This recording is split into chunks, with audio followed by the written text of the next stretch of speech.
yo, what's happening? What's going on, dude? Good to see you, brother. Here with the one and only. Introduce yourself to the fans, to everybody. I'm Forsyth, aka Jesse James, and here with JackEL. Just dropped a new album a few weeks ago, so I wanted to touch in and see what's up. We got a lot to talk about, man. I mean, the album, we just ran that through. Good product there, a lot of diversity. Yeah, that's what I was going for on the album. We talked about this earlier, but I wanted to put a song on there for, no matter what kind of music you are into, at least like one song from the album. And so far, I had a good turnout. I love it. Where can people find that one? So it can be found anywhere. Spotify, Apple, Tidal, YouTube, SoundCloud, you name it. It's on all the platforms, and if you want to stay up to date, just check out forsythmusic.com. I'm always updated. Check it out. Check it out. But yeah, pretty pumped. We got something here today. Kick it off with the question basket. Yep, Q&A. You already know. Let's do it. Did you put some questions in there? Yeah. Oh, Did you scramble it? No, actually, hold on the phone. Boom. We gotta make sure we're doing it right. Scramble this and right. Be careful because there's flames here. Flames and fire and studio. We like to live dangerously. Flames and Yo, this episode is brought to you by Grapes. Yeah. Thanks for the sponsor, Grapes. There you go, dude. All right, so how this one's gonna go, guys? We're gonna just pick up questions. Me and you. I have to pick one up, read it to you, and then we're both gonna answer it, but you can answer it first. And then I'll pass the basket to you. You pick up the question, read it out loud to me. I'll answer it, then you also answer it. Okay? Sounds good. Let's do it. All right. Question number one. How would you describe your style of music? Influential artists? Is that a double question? Yeah, actually, I think I wrote that one. I was like, meaning like, who are you influenced by? How would I describe my music? I mean, I wouldn't pigeonhole myself. I think there's a couple genres in my music. Sometimes I like to sing, so I suppose it's like folksy and like acoustic-y, but probably what I'm, my strong point is like an early 2000s backpack rapper, so it's a mix of like, it's conscious rap, but, I also like to, be creative with it. And then as far as artists who influenced me, man, I mean, growing up, I listened to like 50 Cent, Young Jeezy when he was like coming out. I really like The Game, All G Unit. Who else? Oh my gosh. I mean, a lot of like the Dirty South rappers, like the Dirty South. Yeah. So I don't know. Oh, Eminem, obviously. Lil Wayne, Drake, J. Cole. So I'm thinking those are probably where I pull a lot of, my inspiration from. A lot of diversity there. Yeah. And for me, I'll describe my music just as a dance party. That's how it is. JackEL, you're going to book me. It's going to be a dance party. There you I'm go. going to bring worldwide sounds, international vibes, songs that have never been heard before, and a set that's never going to be heard again. Damn. It's a lot of pressure. No, it's not. It's life. Life has a lot of pressure. Music's the easy part. Oh yeah. All right, my turn. Right. That was an unofficial handoff. Yeah, I should have picked your question from the pot, man. I honestly just sabotaged you. Yeah. All right. What was your last project about?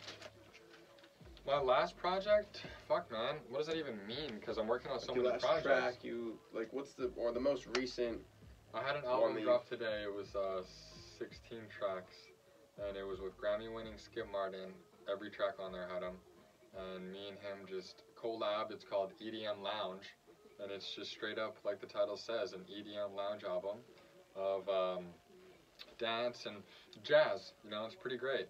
And that was about reaching Japan and Asia, and we're trying to just introduce that. Well, not trying to. I mean, we're successfully tapping into that market. Skip's over there like right now on tour, so shout out to Skip. And we're selling the albums physically and digitally too, because it's out right now. Sweet, dude. What about yourself?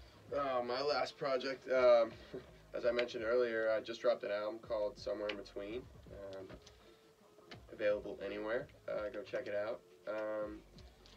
And the project, I mean, the title says a lot. I kind of felt like the theme of the album when I went into it was like somewhere in between where I was and where I'll be, and I kind of wanted to make an album that bridged the gap of, you know, like my past, you know, and where I'm, you know, I see my future going. So talks about like trials and tribulations, struggle, personal stuff, happy stuff, like, you know, meeting the girl of my dreams. I mean, it's a very personal album, so every song on there definitely, it's kind of got a piece of me in it. So was it all factual and real? Yeah, that's one thing I like pride myself on, like musically, is you know, as an artist, I want to keep it real. I'm, you know, so everything you say is pretty much real, or some are like straight up stories that, you know, or like conversations I've had. Like I know on PSA 2, like, I don't know, like maybe the second verse, like that's, I used to live in East Harlem, and you know, I had just conversations with, you know, some of the like drug dealers on the corner and whatnot. So yeah, all true. There's, you know, no fabrication. It's real rap music, which is, you know, trying to bring it back. So, well, next question. What's your creative process look like? My creative process, usually how it starts is, you know, I'll like hear a beat, and I've never really had a problem with writer's block. I don't, you know, just writing's always been kind of like a strong point for me. So I, you know, I catch a feeling, catch a vibe, and I kind of just, it goes from there. And I'll write until I feel like I'm not like writing quality stuff anymore, and then I'll come back to it later, and, you know, with some more inspiration.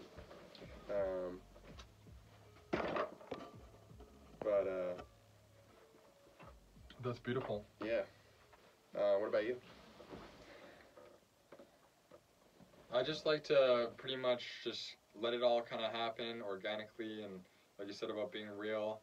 And I was just thinking in my head while you were talking about your process. For me, I was just thinking, like, if something's not working, you know, and you try like 3 times and still it's not working, whatever it is really, but I mean like with a song or with an idea or something, if it's not working, just abandon, like try something else straight up. Yeah. Kind of thing. That's a good point. I think as an artist, don't try to force something if it isn't working, because it will eventually, like, you'll hear that through the record and it'll turn people off. So, you know, there's definitely a bit of patience. All right, and the next question is, would you rather live your entire life in a virtual reality where all your wishes are granted, or in the real world, and why? That's a loaded question. Yeah, very loaded. Boom. That one is a trick question, because the real world is pretty much like a virtual reality where all your wishes are granted. But this real life has down moments, you know, it has problems, you got sacrifices, you got punches in the face. All your wishes aren't necessarily granted, so, but those problems and stuff, they make you a better man, really. You know, like you wouldn't be able to succeed as much, at least I wouldn't, without all the issues. So you choose the real world? Well,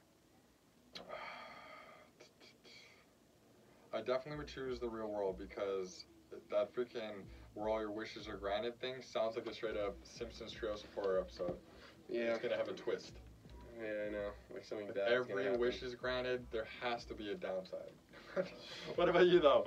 I would stick with the real world. I think obviously there's challenges every day, you know, internally, externally, and internally. Yeah. I mean, you know, it's life. You know, no one gets out unscathed, but it's better to live a life, you know, with some substance and meaning, I think. So, virtual reality, getting everything you want, it just, you know, that's not what it's about. You know, certainly, where would you pull inspiration from if everything was easy? So, you would have a songwriter. Yeah, exactly. Everyone would be happy. All right, this is my pick. No, my pick. You just did the virtual reality one. Yeah, that's right. This is a piece of paper with nothing on it. What the hell? Okay. Another long question. Oh, I don't like that one. Scrap.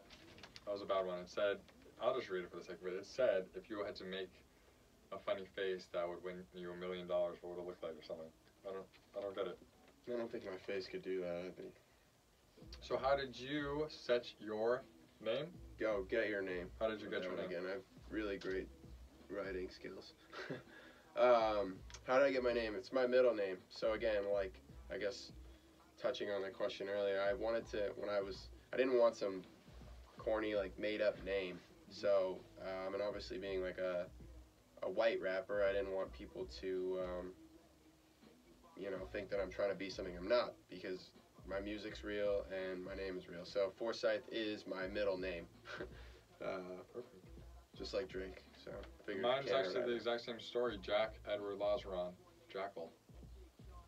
Boom. My turn here. For sure, you guys write this stuff down. You'll be quizzed at your next at our next event. Concert. Why did you start making music, JackEL? Well, I was born into a musical life. I talked about this with my family, my parents. It's like they were doing music when I was in the womb. You know, like my parents were into the music, heavy musician status. What kind of music did they make? My dad just like classic rock, you know, hard rock, more chiller rock and jazz stuff too. They're diverse because my mom sings in the church choirs and. Did they record music? No, they weren't into recording. They just were live performers, you know. And when I was growing up, like I was around all the performances. And when I was like growing up in New Orleans, I had a lot of influences there. Then I moved to Canada, had a lot of different influences there, and then moved to Vegas and had a lot of influences here. Geez, sweet. What about you for your influences?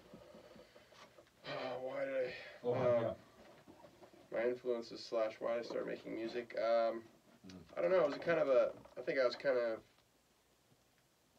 you know, externally to people, I put off this facade almost, you know, things being all, you know, being like cool and all that, or being like an athlete and this and that. But, you know, I had a lot of stuff personally going on at home, so, you know, I guess I didn't feel comfortable talking about it with anyone, so that just ended up putting that into my music. So I'd say, you know, I started making music as a form of almost therapy for me, and I also enjoyed writing, so naturally they're parallel in that sense. I love it. Oh, look! Another blank piece! It's a sign.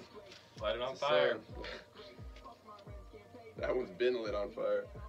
Why do you think hip-hop is #1 right now? Do you even agree with that?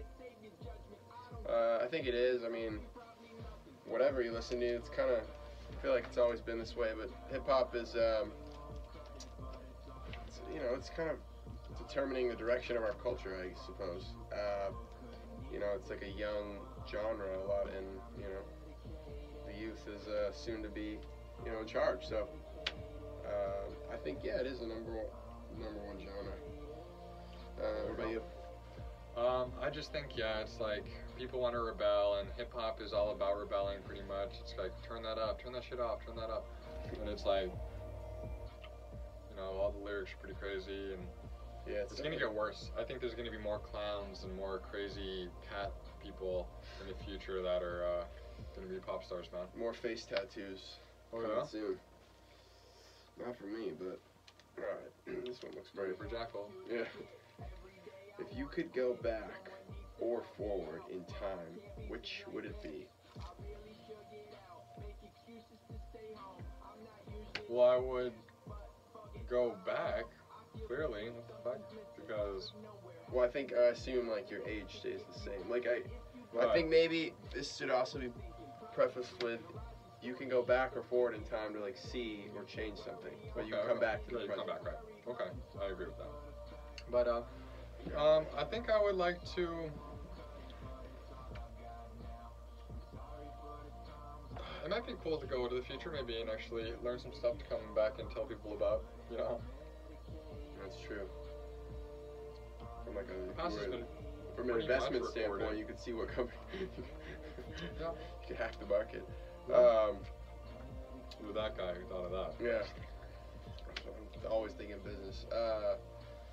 I'd probably go forward because if I know what's, you know, in front of me, maybe I think it would just relieve, you know, that worry of always kind of not knowing. You know, you could really alter your strategy.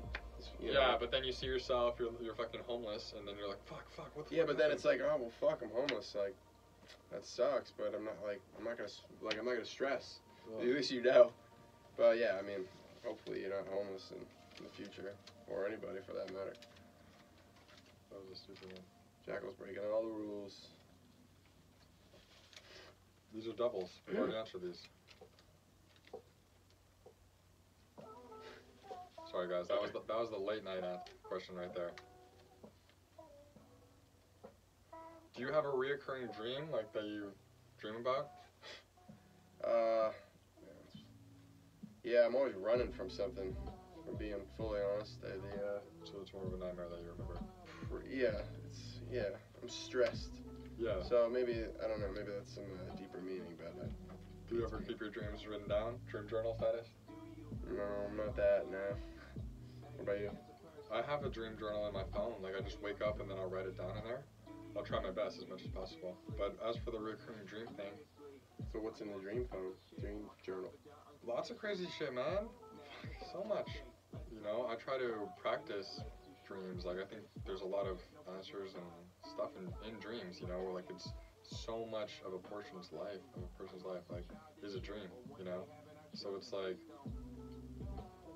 if you learn how to really utilize the dreams, it could affect the physical too.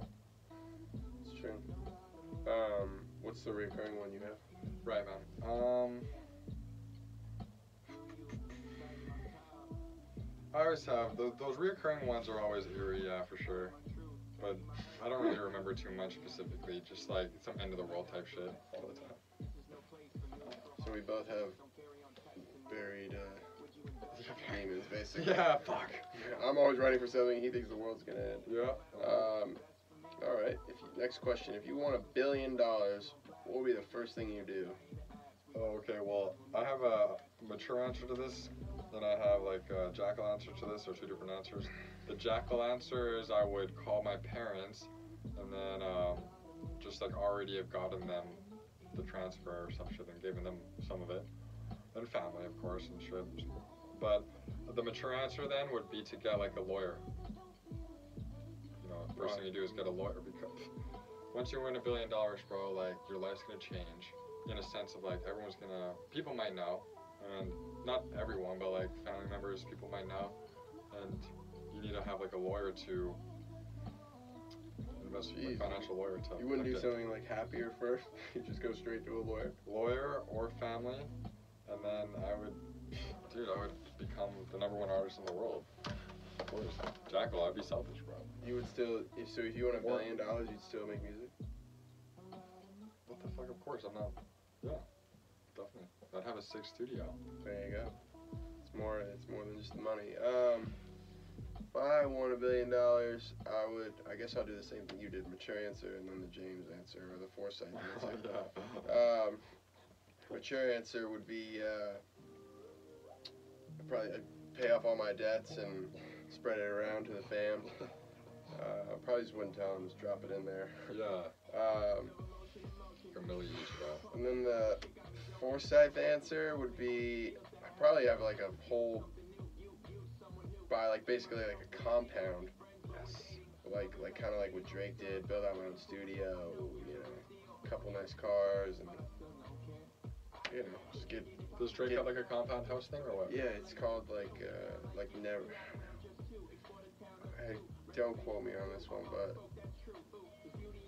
it's called like something. I can't remember the name. It's in like Calabasas or something, and it's like all his boys just live there. Really? Yeah, I'd do something like that. What's the longest you've ever stayed up for?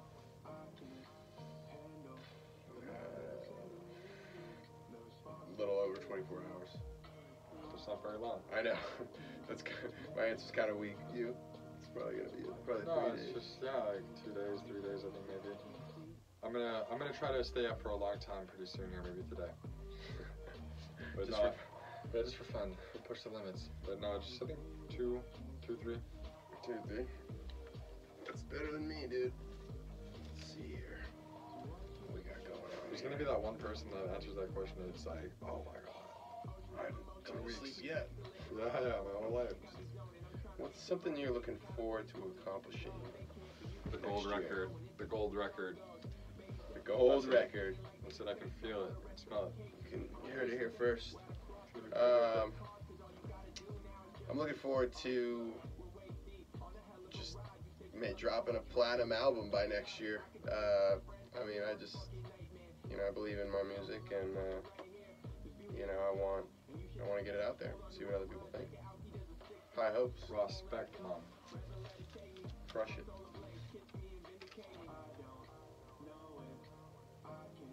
If you could have dinner with 3 people, who would it be, dead or alive?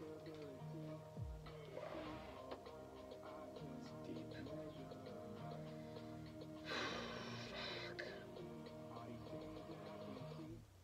That might be too hard to answer. I mean, I guess I'll just pick 3 influential people. That would be so cool. I would,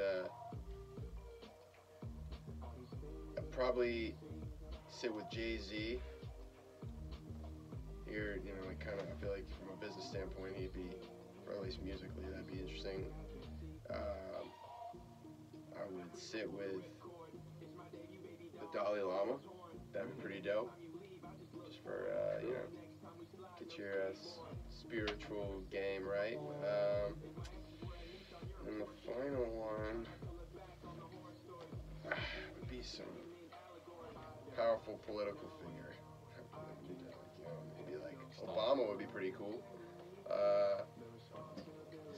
Yeah, start with that. Jay-Z, Obama, and Dalai Lama. You? Yeah, I think I would just straight up go just Kurt Cobain, and then Jimi Hendrix, and then Bob Marley. Those 3. All dead. Yep. Damn. That would be, well, maybe I would join that dinner. That'd be kind of cool too. Is it my turn or your turn? Oh, your turn. Shit, this shit. Check it. What we got here? What? I don't think we're past that one. Yeah. That's a late night question. What? What's worse than your phone battery dying? What's worse than your phone battery dying? Well, the energy just being completely out in the whole house for more than a week. Your house battery, if your house battery died. Yeah, if the whole energy isn't working in the whole house. No recharge available. Yeah, I'd probably just second that. I know it's boring, but that's my answer too. Yeah. That is worse, so we're both right, huh? Yeah. This might be. Well, now that we are getting down to the bottom, if you're stranded on an island, what 3 items would you need with you? Something to start a fire, something to keep me warm, and some water. I love it. It seems very practical. Very practical, man. I think I would definitely need like flint and steel or whatever to start the fire. And then I would like to have a pretty girl and a guitar. It's probably gonna die pretty soon anyways. Yeah, thank you. I guess I'd pick a girl too. So You change? Yeah, change. So the thing to keep me warm. Ooh. Yeah. Last one? Yeah, sure. Last one. Let's make it a good one, man.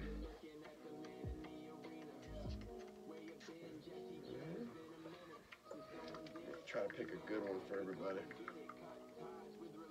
How do you keep your cool when all eyes are on you? I do it with my shades. My shades of my crew, my friends, my family, And I just do it because I'm calm. I'm in my heart and in my mind. I'm just not really worried because I just always feel pretty good in life. There you go. I guess the question is, what do I do? When all eyes are on you. Practice. That's probably, like a boring answer, but it's true. I mean, just repetitions. I mean, believing in, your craft and that other people are gonna fuck with it. So. Exactly. So I think we killed it, guys. Q&A. There you go. Thanks for tuning in. Our first of many. Thanks, man. Thanks for having me, bro. For sure. Big ups on the album. JackEL remix coming soon. Yeah, guys, go check it out. Album's out. JackEL and I got some stuff in the works very soon. So stay tuned. Respect, guys. Peace. Peace. Don't forget to follow and subscribe. Below. That too.